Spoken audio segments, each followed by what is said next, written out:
What's up, y'all? I'm Erinn Knight. I'm from the south side of Atlanta, a real ATLian here. I'm a creative entrepreneur and an artist manager, but really I just get to be me for a living. Yo, what's up, y'all? My name is Wande. I was born in Nigeria, grew up in Austin, Texas, and now I'm based in the A, and I'm a Christian hip hop artist. Hi guys, my name is Porsha Love. I'm from Detroit, Michigan, and I am an artist.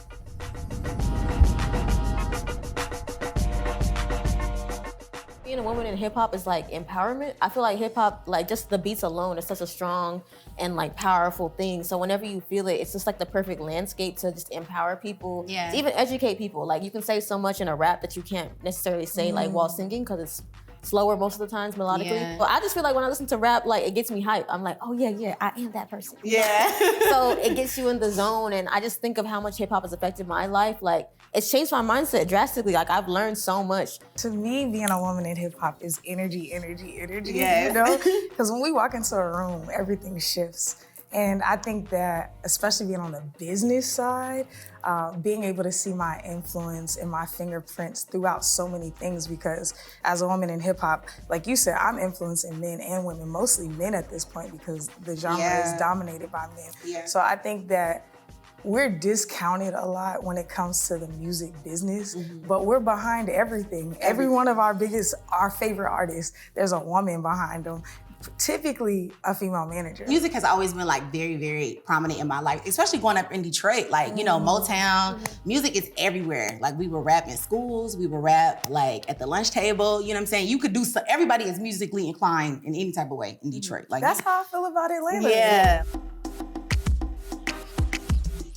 The early pioneers that inspired me was Nicki. Like, y'all so young. I know. I love Nicki. I love how she just herself. You know what I'm saying? Like, she's just gonna be her regardless of who like it or who don't. Like, she's so fierce. I love how she can hold her own. I love how she advocates for women to write for themselves. I'm very passionate about writing for myself because, you know, as an artist, as a rapper, your bars is you. Yeah. I feel the same way. Like Eve inspired me because she was an entrepreneur early. She was like, I'm gonna give you these bars, I'm gonna have my own TV show, I'm gonna get these brand deals, you know, and now she's just living as a kept wife, so she's my dream. I love her. Yeah. But also Missy, of course. Yeah. She was so eclectic and so fabulous and walked in and was like, it don't matter if you get this or not. And as somebody from Atlanta who loved Outkast, she to me was like a woman who embodied like eclectic, ulterior, like otherworldly things. Yeah. And she wasn't trying to be weird. You know how some people come in as a gimmick? She's like, no, this is me. And then her bars. Yeah. And then her own version of choreo. She was like, I ain't gotta be a skinny mini to do this. Like, I'm gonna do my own. You know, like, I love Missy. Yeah, and then to me, she's so creative. For me, it's Nicki because of the creativity. Like, it's just unmatched. I appreciate her persevering, you know, being a woman surrounded by men, because obviously that ain't easy. I think I appreciate her femininity too, because even right now, like that's one thing I'm like walking into.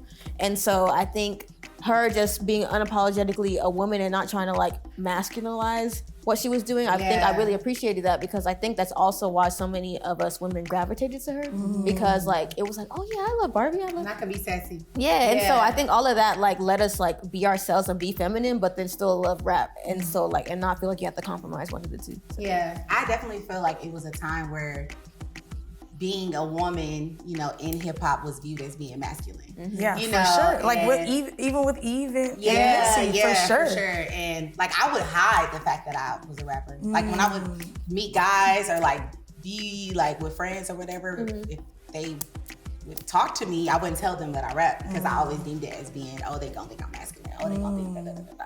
So seeing people like Nicki or like, you know what I'm saying, like coming on the scene or just being feminine and having that energy of like, oh, okay, I can still be myself, but people also gonna listen to me. I don't have to sound masculine in order for them to take me serious or to like listen to my bars. I feel like that's the beauty. Like that's the beauty of hip hop. Yeah. Because you can literally do whatever you wanna do and just be you. Especially now, it's so many different women, so many different styles, so many different, like everybody is included. Yeah. Regardless of your style or how you look, you belong in hip hop. Yes. So a verse for me that got me super excited and still gets me excited to this day is Monster by Nicki Minaj. Yes. So I just feel like it was a crazy time to be alive. Crazy. I'm so glad I lived. I'm so glad I got to experience. I'm so glad I lived. Yeah, and so it was crazy though because she was on the track with like legends, like Jay-Z. He was goated at this time. Yeah. Kanye goated at this time. Yeah. And she was on the track, and it's crazy because she even has like interviews where she talks about this verse where she actually didn't want to do all the voices at first. At first, she was like, "Oh no, I think I might be doing too much," and then they're like, "No, do the one, do the one." And so it's crazy, like just seeing like just how iconic it was. Like she ate everybody. And I think that's an encouragement to artists too. Like, hey man, if you on the track and they ask you to be a feature, this ain't the time to be like passive.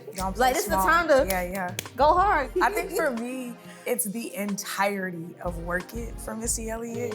I was into Missy in general, but I just remember that song. It was like the first time I heard the word flip, I was like, wait, is she speaking English? Yeah. And I remember watching the music video. I couldn't wait to like catch the video again, because obviously this is before you could just like stream it and run it back, right? And my mom was definitely not buying that CD for me. So I had to wait until I could hear it. And I remember one time sitting in, I think I was in my cousin's car or something, and it came on, and I just turned it up like really loud. And I was like, yo, she flipped the record. Yeah. You know what I'm saying? And I'm like, who's thinking like that? Yeah. You know, shout out to her and Timbo, the best combo ever in hip hop, in my opinion. Yeah, Missy definitely gave women just the opportunity to be. Yes. Like, I don't have to prove I'm a woman. I don't have to prove I'm feminine. I don't have to prove I'm this, I'm that. I'm just gonna be an artist. I don't have to explain myself. I don't have to explain myself. Yes. It is what it is, and I'm just gonna be. So the line for me,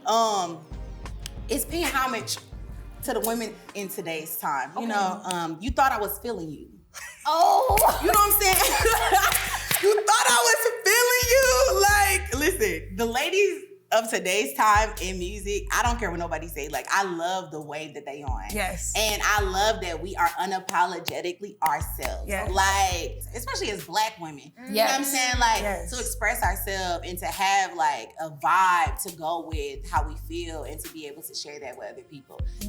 Obsessed. Respectfully, I think that's why I feel safe in hip hop right now. Channeling that inner frustration or joy or exuberance, all of that, you can't copy that. Yeah. So that's why, like, to be honest, there are a lot of white guys in hip hop, but they're not.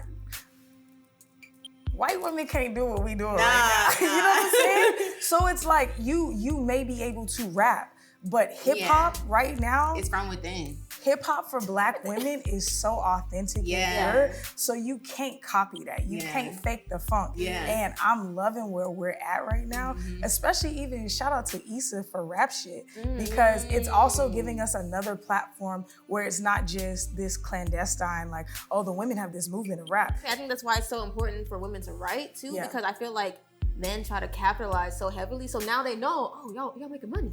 Yeah. And so like they want to like insert themselves into the formula, but like how you were saying, like there's just something you can't emulate if you're not a Black woman. But so many men are like trying to be like, well, I just want to write. And it's just like, relax. Every day, like we're breaking down barriers. Like even ourselves, our existence as female Christian artists, that's a barrier within itself. I think every day, especially because so Christian hip hop is like a really interesting thing because Christian hip hop financially was kind of built with white people. And so because a lot of white churches were the ones to support it at first. And so with that being the structure of it being Black in itself is a whole situation. Especially like in Christian hip hop where it's like, okay, you do this, you get that.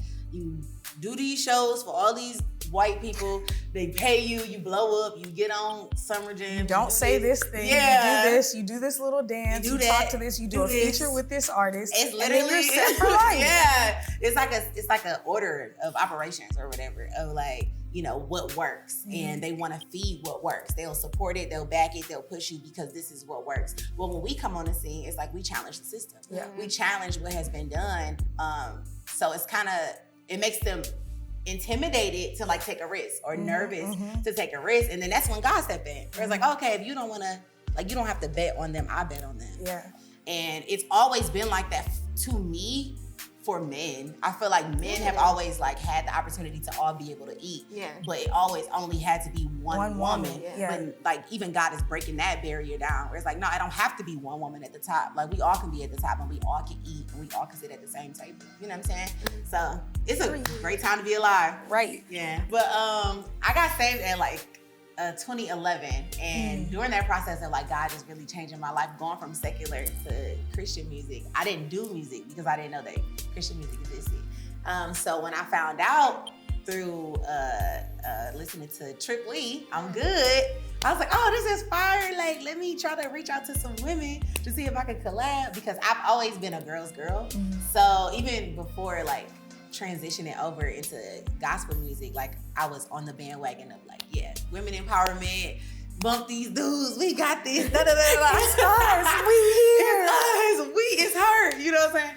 So it definitely just transitioned over into gospel, and I wanted to collab with more women, but I didn't have a lot of women who were like doing what I was doing and who did music. So I don't even know how I searched up. I think I used like a hashtag to do like female Christian rapper or something like that. And I found Wande.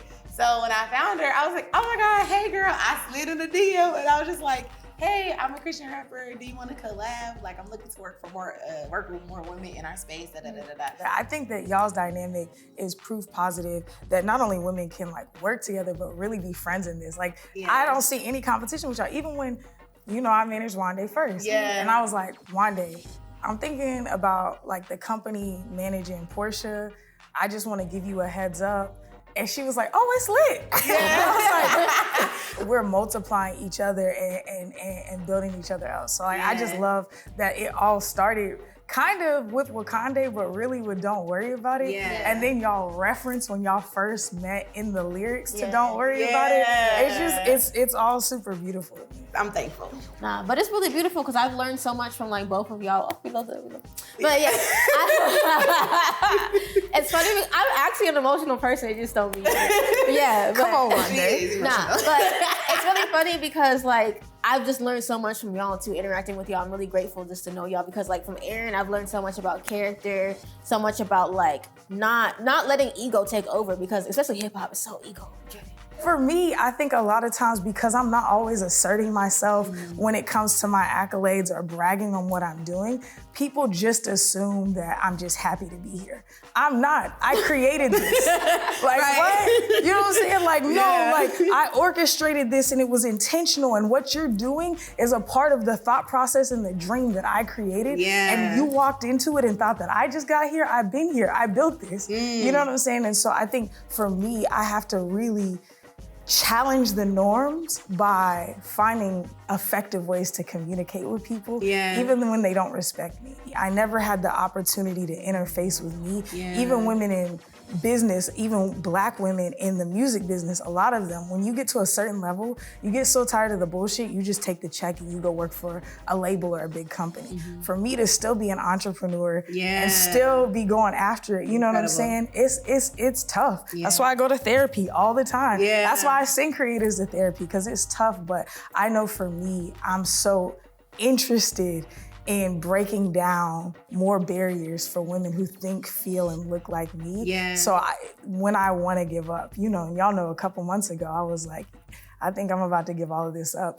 I couldn't because I thought about little Erinn. You know what I'm saying? And I'm like, I always wanted to be the greatest version of myself. And that's on the other side of the hardest thing you've never done.